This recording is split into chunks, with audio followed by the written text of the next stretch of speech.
The castle was a beautiful garden.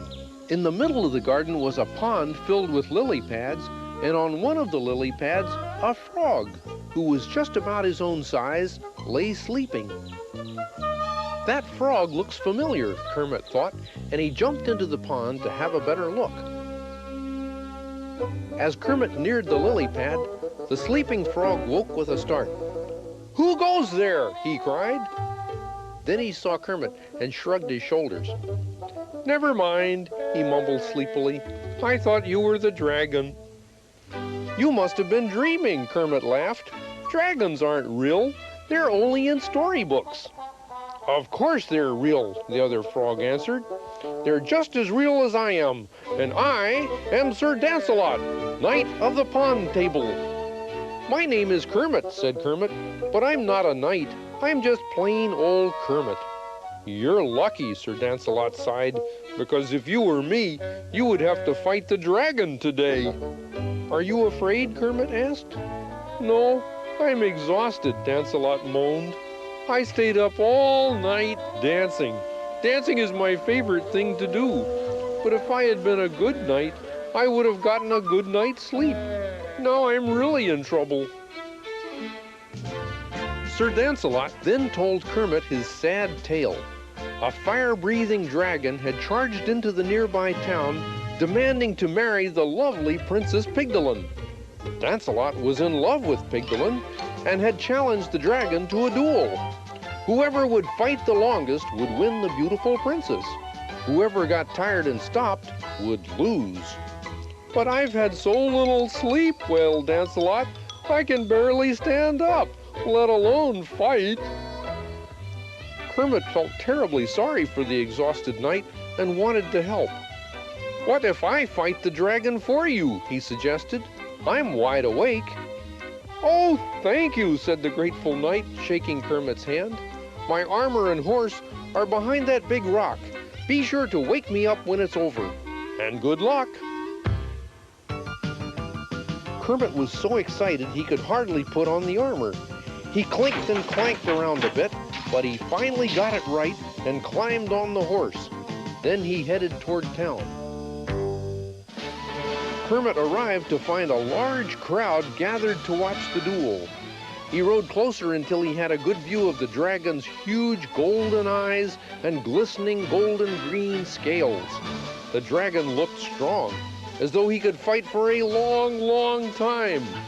"Dancelot, my hero!" Princess Pigdolin was calling. "You must save me from this monster. He has been running around breathing fire and smoke all night, waiting for you."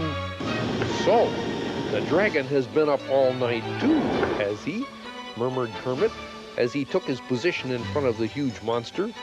"That gives me an idea." When the duel began, Kermit tried to remember every lullaby he had ever heard. He sang them to the dragon one by one. He sang "Rock-a-bye Dragon," he sang "Go to Sleep, Little Dragon," and "Dream, Sweet Dragon, Dreams." Slowly, the dragon's eyes began to close. He sank to his knees, then stretched out on the ground. Soon, he was sound asleep. Oh, gee, that was smart, Uncle Kermit. You put the dragon to sleep. Yes, if I could only do the same for you, Robin. Keep reading, Uncle Kermit. Keep reading. Of course. "Hip hooray! Long live Sir Dancelot!" cheered the crowd. They cheered softly so as not to wake the dragon. "My hero," sighed Princess Pigdolin. "You have conquered the dragon, and now we can be married." She leaned over to give Kermit a kiss. "Oh no," thought Kermit. "This is going too far. Fighting dragons is one thing, but marrying a princess is another. I'd better get the real Sir Dancelot." "Excuse me, your royal figginess," Kermit said with a bow. "I fear I have forgotten something very important. I will return shortly." Kermit rode to the garden as quickly as he could. The real Frog Knight was waking up just as he arrived. "Hurry," said Kermit as he took off the armor and handed it to Dancelot.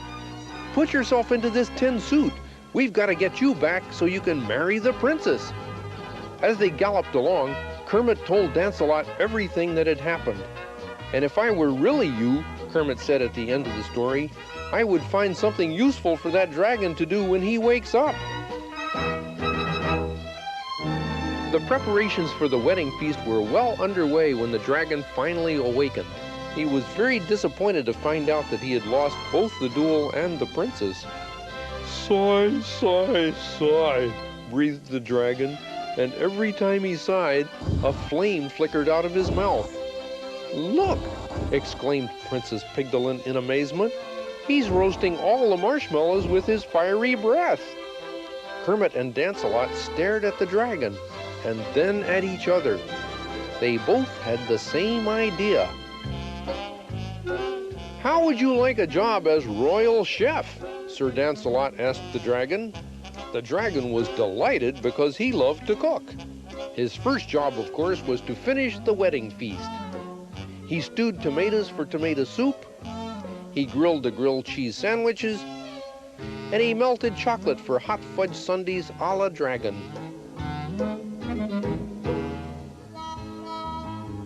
Kermit had a wonderful time at the wedding, but after his busy day, he was finally beginning to feel sleepy. Lancelot thanked Kermit for everything he had done. Then he asked him to kneel.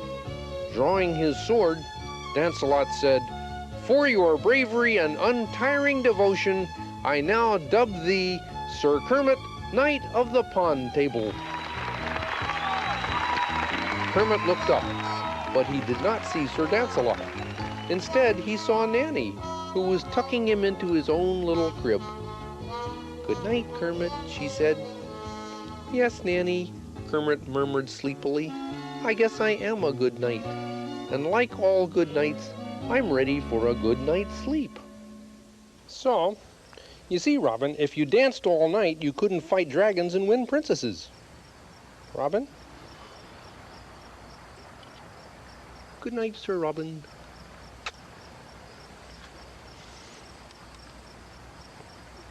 Sleep tight.